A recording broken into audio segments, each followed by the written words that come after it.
All right, let's approach these things in no particular order. You've already seen the tapes I used yesterday. This is the 1 inch wide fabric tape, or well, it's made from fabric. The polyester reinforcing tape. This is the 1/2 inch stuff with the backing, the self-adhesive backing. We use that on the ribs, for instance. This is my roll of fabric here. I think it's 72 inch. I don't know, whatever it comes in anyway. It's covered in plastic, and I've just slipped a plastic bag over each end because the piece of plastic's not as long as the fabric, so I've just slipped a plastic bag. I don't want the fabric getting dirty because it's going to be sitting on the table here for a very long time while I'm doing this covering. We'll just go left to right, or right to left here, I think. We've got our pinking shears, which are basically glorified scissors that pink the edge. The reason we pink the edge is so that it doesn't fray. You can actually steer them quite well, like scissors. You can actually follow a line, a curved line if necessary. Yeah. So there we go. We'll take that. There's our curved line. And if we pull and poke at it, it won't fray. Yeah? That's why we do, one of the reasons we do the pinking anyway. And it works quite successfully. It has done for years on end. You're probably going to need a decent pair of normal scissors, but if we cut this with normal scissors, let's say we'll cut around the same place that we just cut with the pinking ones, and we'll cut around a bit of a curve again, like that. It will actually fray. See those little sticky up bits? Well, when you apply the fabric, if there's any of these sticking up bits, they'll stand out underneath your paintwork. So will the pinked edge will stand out under your paintwork, but at least that's consistent. It's a nice, consistent, straight line edge. If you want to cut with normal scissors, for some reason you want a normal straight line and you don't want it to fray, just put a little bit of the glue on there. See this blue bit? That's just a little bit of glue that I put on there, left it for a few, maybe 1 minute, and then wiped it off. And now you can cut it and it won't fray. We can cut down there. Beautiful. And the glue holds it from fraying. So you can use that method if you want to. That is a legitimate method. Moving right along.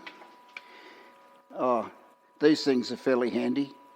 These razor blades, I don't know, we used to call them gem blades or something, just with a safe edge on the back. They're quite cheap. They come in a little plastic box with about 10 in it. Obviously you need pencils. Try and stay away from the H's, go into the B's. This is a 2B, which I can't see, and you probably can't either. But it's a 2B, but a 3B or a 4B, whatever, or 2B or 4B. I don't know if they make a 3, probably. Yeah, the softer leads. And when you're drawing your line on your fabric, you don't press very hard. You don't want the pencil to go straight through the fabric, and I guess it would. So just use a soft lead and very gentle pressure. Okay, and of course a sharpener to keep it sharp. We'll come back to this little critter in a minute. We'll go to the machine that takes that first, which is this thing here. This is a rotary cutter. They're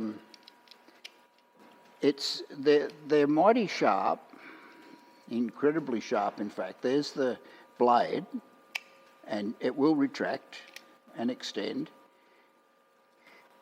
When, like me, and you're working in sandals, it's you got to tap dance fairly smartly if you drop it, because it's like at least as sharp as that razor. It's seriously sharp. But what it will do, let's go along here a bit. If used in conjunction with one of these green plastic boards here, it will make nice neat cuts in your fabric. Here's this is an offcut. Let's get a smaller piece of fabric, like that piece, but it does a nice neat cut. Unfortunately, it doesn't do a nice crisp peaks and troughs like the pinking shears do. They they do a much nicer, in my opinion, a much nicer job, but there's nothing wrong with that. Nothing wrong with that edge. Now, okay, there's one issue here. We've now got to take it, we haven't got all the way to the edge, and we've got to take another bite. So then you have to line up the peaks and the troughs to carry on. Otherwise, if you take half a bite and then just take another half a bite, that you wind up with something that doesn't quite match up. But anyway, two methods of cutting a pinked edge. Yeah, so you've got a sort of a rounded sort of an edge and a sharp pinked edge. Right. Now, so let's have a talk about the fabric for starters. As near as I can figure, there's a few different probably a couple of different manufacturers of fabric, but it's marketed under several different companies market it. But I don't think there's too many manufacturers of the same material.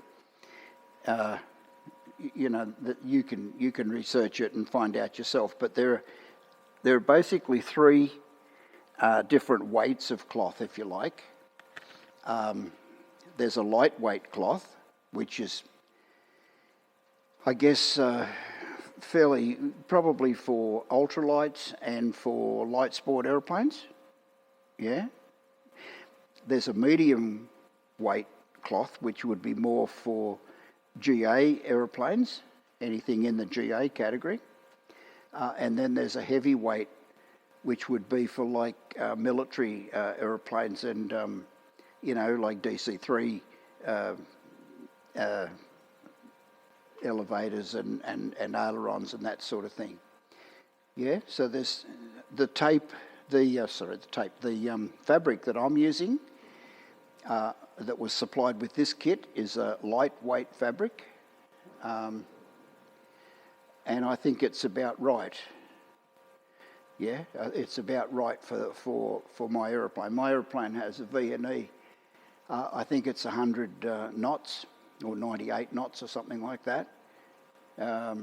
Obviously, if a much faster aeroplane would probably require not only a heavier fabric, but probably a better way of attaching the fabric to the ribs. So you might use rib stitching. You might still use these rivets like I've used and what you will come across in the next couple of videos. But they will be at a closer spacing.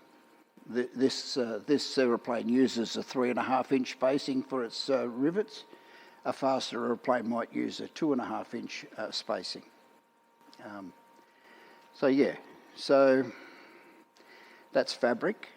Now, there are fabric tapes. These green things that are on the wing that I've already covered, for instance. These are tapes that I've started to glue on there. They actually are glued to the fabric. They're also glued to the reinforcing tape underneath, and they're also glued. The glue goes all the way through to the rib. So ultimately, that fabric's not going to move. But we'll get to that. We're getting ahead of ourselves. We're not up to doing the tapes right now, although I will explain to you that they come, they'll come the same as the fabric in different weights. This, my kit was supplied with this lightweight, the lightweight fabric, if you can read that. It says polyester light, FAA PMA. It, this matches the fabric that I'm using to cover the aeroplane with. That's 1.5 inches wide. That comes in different widths as well. This kit calls for 1.5 inch or 2 inch. In a couple of places, it calls for a 2 inch tape,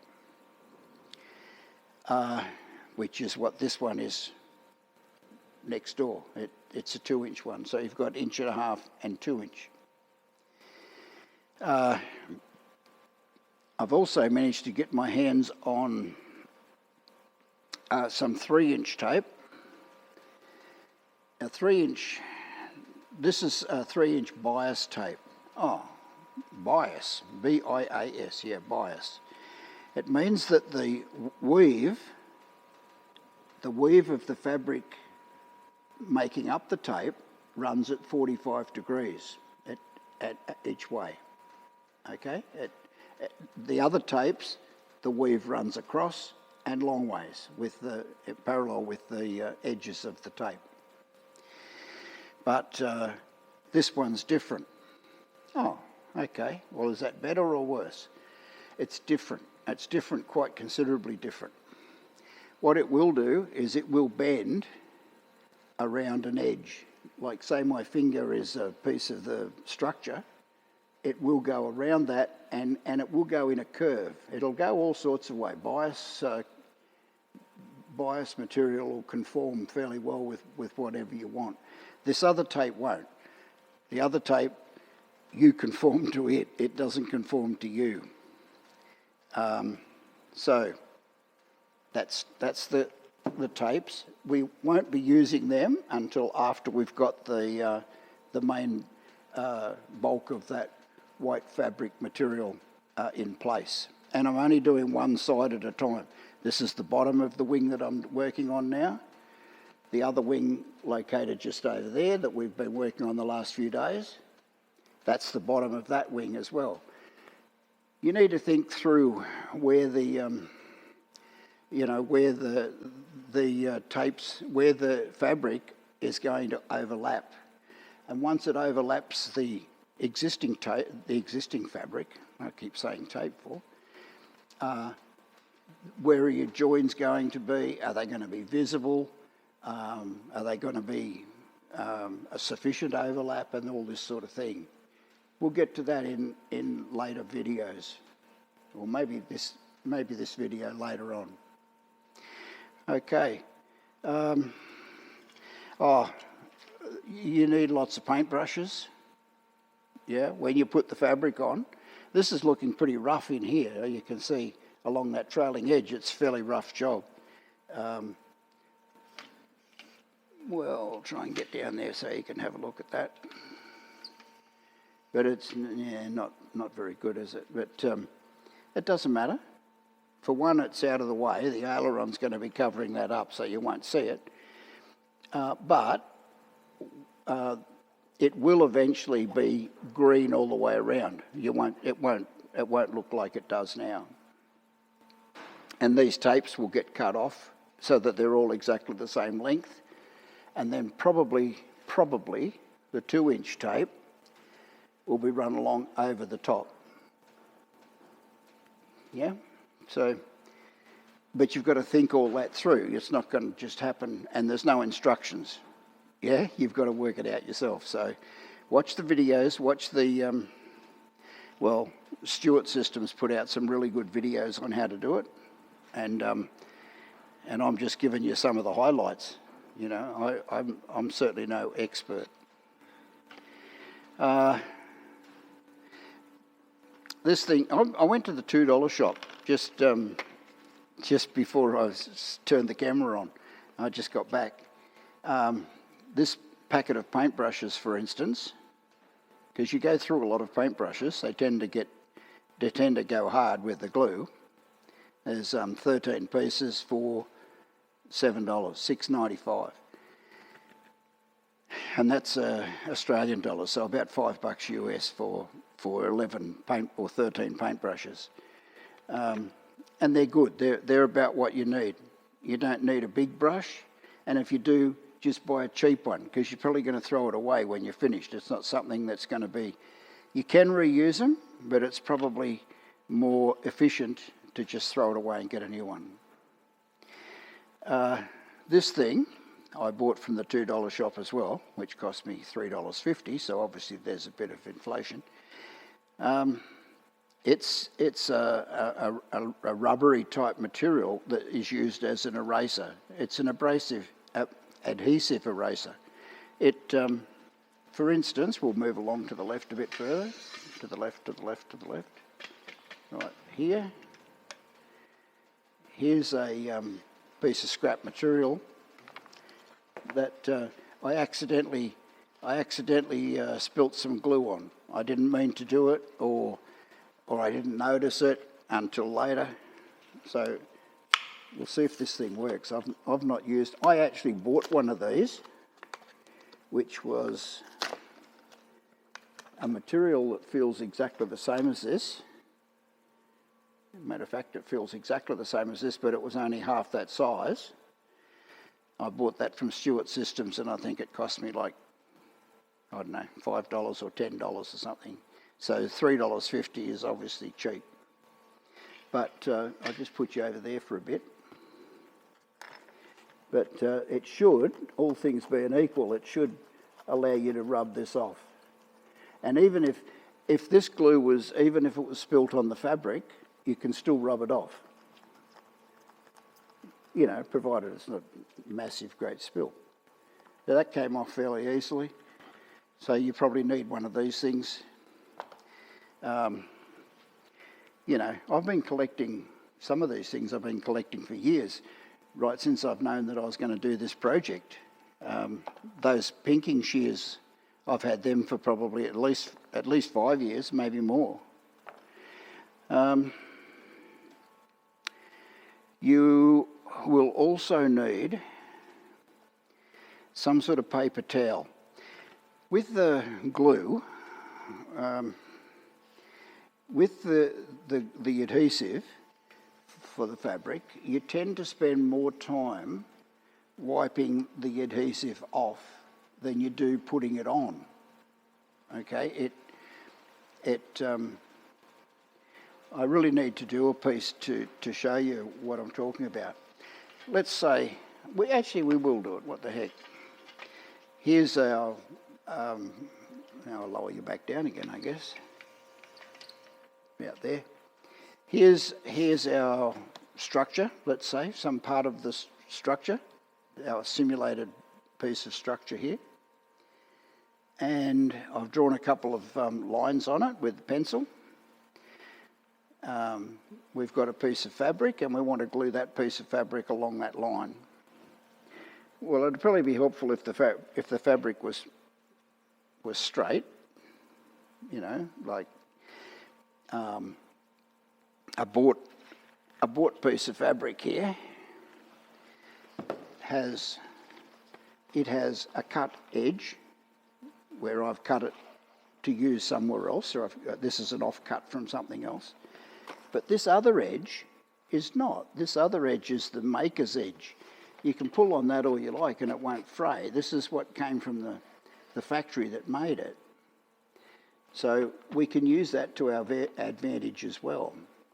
Like you wouldn't, if you were going to do this wing, I'll bring you up here, if you were going to do this wing, you wouldn't put that maker's edge down here in the back where it'll never be seen. You'd put it on the leading edge where, of course, everybody's going to see it. And you'll draw a nice straight line, like one of these, yeah, with your pencil.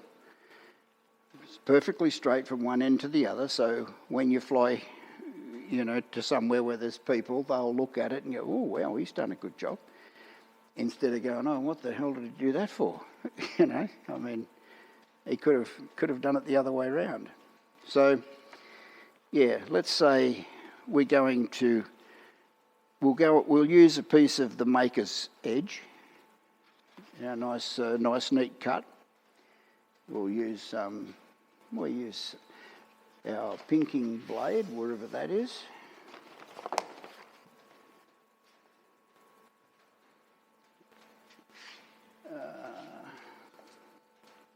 This thing here. Yeah. And, well, all right, we'll go along here somewhere. There's our, oops.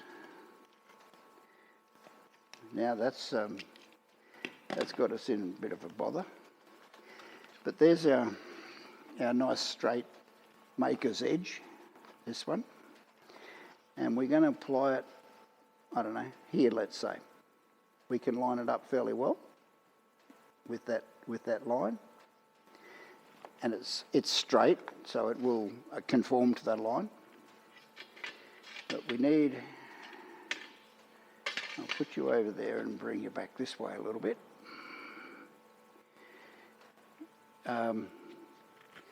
We need some glue. This was the idea from most people that do this.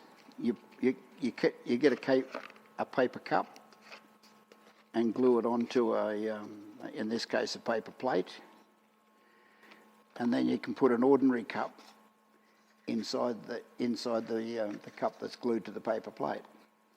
That way it won't tip over. If you sit this on the wing, the chances of it tipping over and spilling would be pretty good. Do that again. If you sat it on the wing somewhere while you're painting something and it tips over, you're going to be in trouble. But if you put it in this arrangement, it's not going to tip over. Yeah, it's going to be very difficult to tip over. But anyway, that's just the tip from the Stewart Systems. So let's say we're going to glue along here. We'll put some glue. I haven't got very much in here. It's just about empty. So, or dry. So we'll put some. That'll do. We're not going to do it, 100% of the way. Then we get this is just a wet cloth that I keep over the paper cup so the glue doesn't dry out so quickly. And then we put our maker's edge on the line, like right about there. Can you see this? Nope, not very well. All right.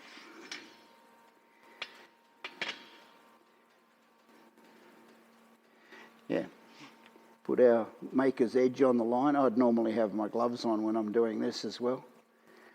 But like I say, use a lot of paper towel. I cut these pieces up into, I think, 4-inch squares. Doesn't matter, it's up to you. But you rub through. The objective now is to try and get that glue to come up through the weave of the fabric. And that's dry, so you might put more on the outside. Yeah, paint your glue on to the outside. And now what we're trying to do is we're trying to wipe the glue through the fabric and onto the structure underneath, our simulated structure. And look at that. What we're looking for is for the glue to turn that nice pale green colour. When it was on there raw, when it went on there raw, it would have been like some of these drops that I've spilt, which are, solid green. You don't want that colour. You're aiming for this colour, this really light colour. Yeah, and that's conformed fairly well to the line that I've drawn on there. But you go through lots and lots of pieces of this paper, or whatever paper you decide to use. This I buy this by the roll. A roll of paper lasts me years, absolutely years. It's expensive, but it lasts for years. Okay, so that's some of the techniques we're going to be using. Now let this dry for a couple of hours, even in the temperature now, and the temperature's fairly high right now. Yeah, it's 31 right now. I'll go and get a jumper. But yeah, so it dries reasonably quickly, but you know, anything that's sort of critical, I'd leave it till the next day.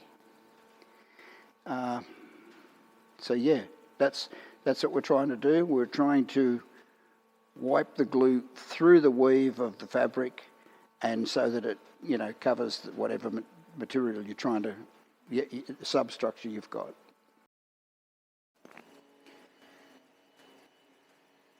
Well, my shipment from Aircraft Spruce arrived today around lunchtime. So I've been working on some other projects, but I think it's time we had a look at what we've got. I ordered, from memory, I think I ordered 45 yards of medium grade fabric. I'm going to use medium grade fabric on the aeroplane, on the Renegade this is,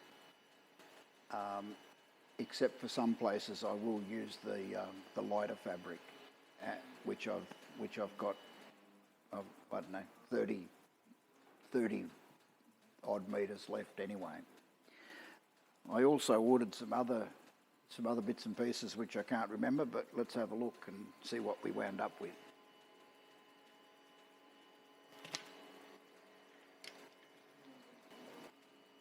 Alrighty, here's a box. It's not going to be much of an unboxing. I ordered some rivets. I can't. Obviously, there's some other. Maybe some tapes. But let's have a look what we wound up with. Oh.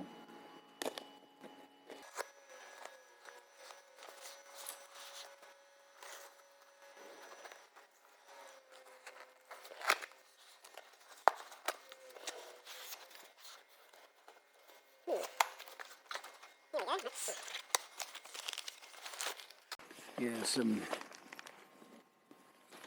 these are the light grade aluminium rivets that I'll be riveting the fabric onto the ribs with. There's 500. That should get me by, I reckon. Now maybe it was just that and some tapes. There's some 2-inch tapes and some 1.5-inch tapes.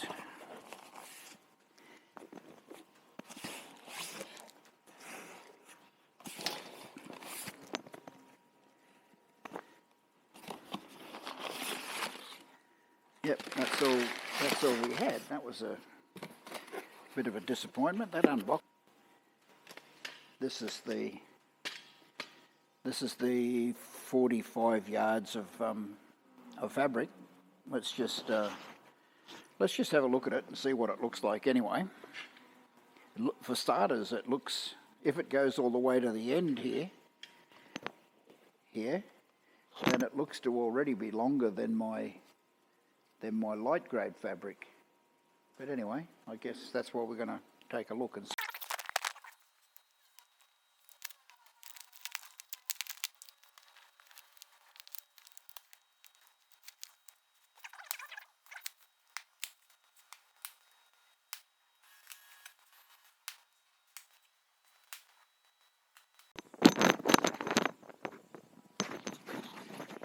Well, if nothing else, it's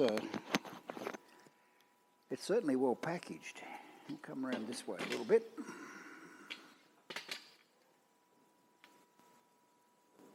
It's I don't know if I want to take this brown paper off or not. I guess I have to sooner or later.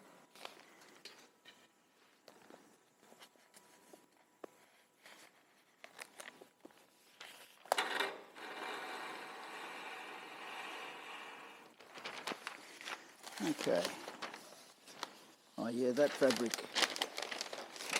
The fabric's definitely heavier. This is definitely heavier fabric than this one. I can't get that one out of there.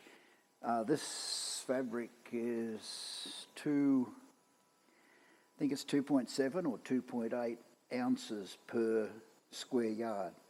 The other one's like 1.8 ounces per square yard. So it's quite, quite considerably heavier. Now, I've seen aeroplanes that have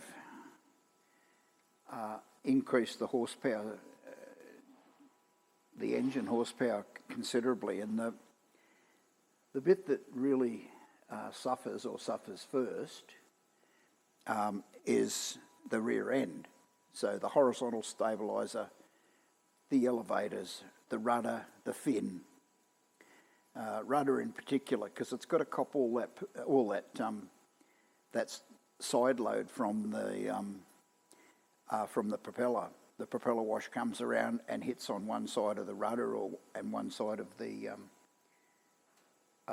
fin, and knocks that around a bit. The fabric on the fuselage I don't totally care about. It can be the lighter grade stuff,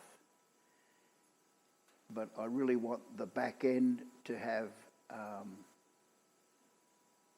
the back. I'll take you for a walk.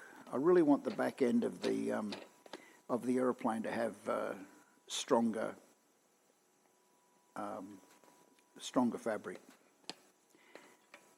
Because if anything's going to suffer, it'll be the back end of the aeroplane. So here we go. This aeroplane was designed. Well, it was actually designed for less than 65 horsepower. I have 65 horses fitted to this, but it was actually designed for less than that, and it performs beautifully. It really does perform well. But if you just whack in a whole bunch of extra horsepower up the front, and you manage to get the C of G right, which is what I'm sort of trying to keep control of on the build over there, all that horsepower, and it's swinging a massive prop. For a little aeroplane, it's a huge propeller that radial engine's going to be swinging. And so the prop wash is going to come blasting back and is going to slam into one side or the other. I haven't got my head around that right now, but one side of the fin or the other. And so I really want heavier material on this fin and rudder. Elevators to a lesser extent, but they can still, they'll still suffer. And the wings for sure. The wings are right in the prop wash, and I don't want light grade fabric being affected by the prop wash. Ailerons are a different story. Ailerons are out here in the open, and I don't expect any issues with using light grade fabric on the ailerons, and as a matter of fact, that's exactly what I will do. Unfortunately, I have two ailerons covered already, but I've done them wrong, so I'm going to have to do them again. Maybe I don't. But yeah, so that's why I've bought the heavier grade of fabric. And yeah, it will make the aeroplane heavy. That roll of fabric, it certainly isn't light. My new roll of fabric here, it's got a bit of weight in it. Compared, well, the other one's only half a roll. It's only half as much, but it's also half the weight, so it's only quarter quarter the weight of this of the new one. I'll just roll that back up so it doesn't get dirtier than it needs to be. But that's where we are. So really, that was exciting. Half a dozen rolls of tape and 500 aluminium rivets. But yeah.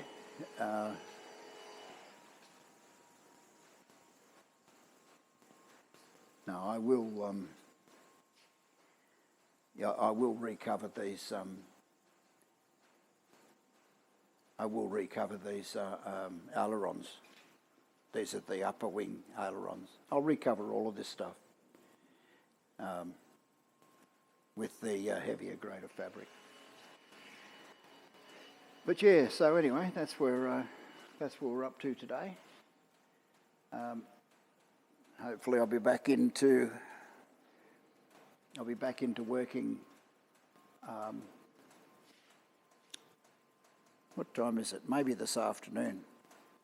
Maybe I can get a little bit done this afternoon. But that's it. Catch you later. I just come back for a second. One thing I forgot to mention. I thought I was being super duper smart by covering these small items. Yeah, these are, in the scheme of things, these are relatively small. In fact, I probably wasted a fair bit of fabric doing that. The clever thing to do, I know that now, the clever thing to do is to do the big bits first. Now, there's enough, this covering on this wing, for instance,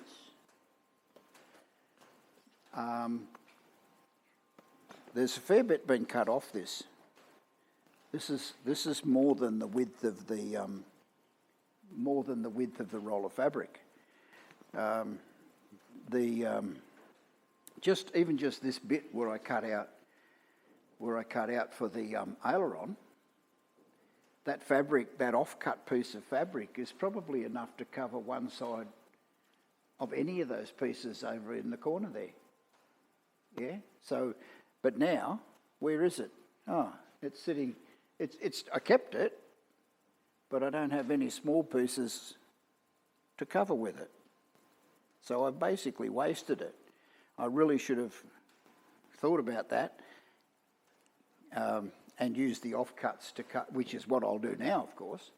I'll use the offcuts. I'll do the wings next instead of trying to catch up where it looks like I am with the empennage pieces.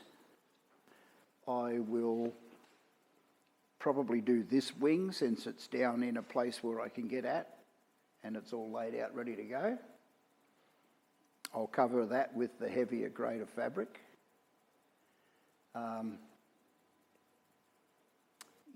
And then the offcuts from that, I will do those pieces that we looked at, those green pieces over in the corner. Obviously, these interplane struts are not going to be redone. I mean, there's no way they're going to be affected by vibration. I'm not going to try and push the aeroplane, to faster than this one will go. They'll still only both do about the same speed. The speeds are not going to change very much. So these interplane struts will just be painted the way they are. They're still going to be on there. You're not going to believe this, but I still haven't done this fairing. And I have to do it, and I will do it. It'll happen at my pace, that's all. I've been fairly fixated on these cowls because the chances of them going wrong are really, really good, except I will have chopped them up so they won't be any use to anyone. So that's not a good thing. All right, so there we go. That's my 2 bobs worth on